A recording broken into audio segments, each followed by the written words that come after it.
Dans un instant, nous serons en Belgique pour évoquer cette journée de deuil national. Mais avant cela, direction la Suisse. Images en direct qui nous parviennent du tarmac de l'aéroport de Sion où on vous retrouve. Antoine Delpierre, vous êtes l'envoyé spécial de BFM TV.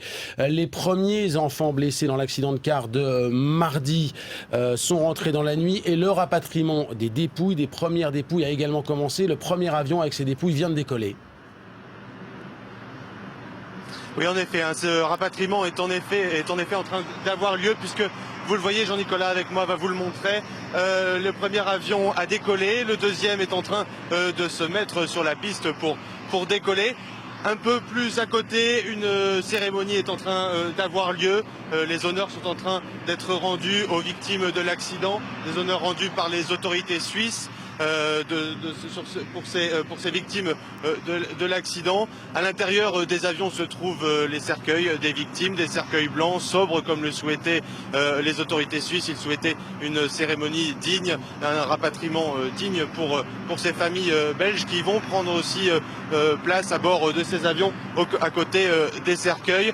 Les dépouilles qui sont désormais toutes identifiées et ce rapatriement qui devrait avoir lieu, le dernier avion devrait décoller dans quelques minutes à peine puisque vous le savez les corps sont attendus aux alentours de 11h en Belgique. Et les premiers blessés, Antoine, effectivement, sont rentrés hier. Les premiers enfants, des enfants qui commencent à parler. Du coup, l'enquête peut commencer à avancer. On ne sait toujours pas vraiment ce qui s'est passé.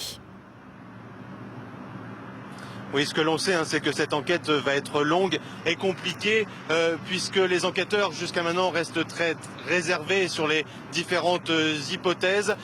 Ils préfèrent se concentrer pour l'instant sur les hypothèses de base, à savoir l'autobus a-t-il eu un incident technique, une panne ou bien encore le chauffeur a-t-il eu un malaise. Pour tenter de répondre à ces questions, les enquêteurs ont avec eux plusieurs éléments comme par exemple les vidéos de surveillance du tunnel ou bien encore les résultats de l'autopsie du corps du chauffeur.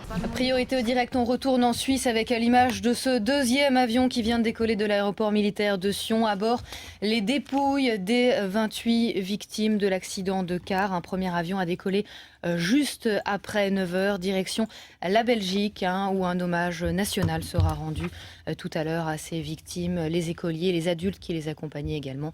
Une minute de silence qui est prévue à 11h, qui sera à suivre en direct sur BFM TV. À vivre avec nous, les églises sonneront le glas, les drapeaux de tout le pays sont en berne déjà ce matin.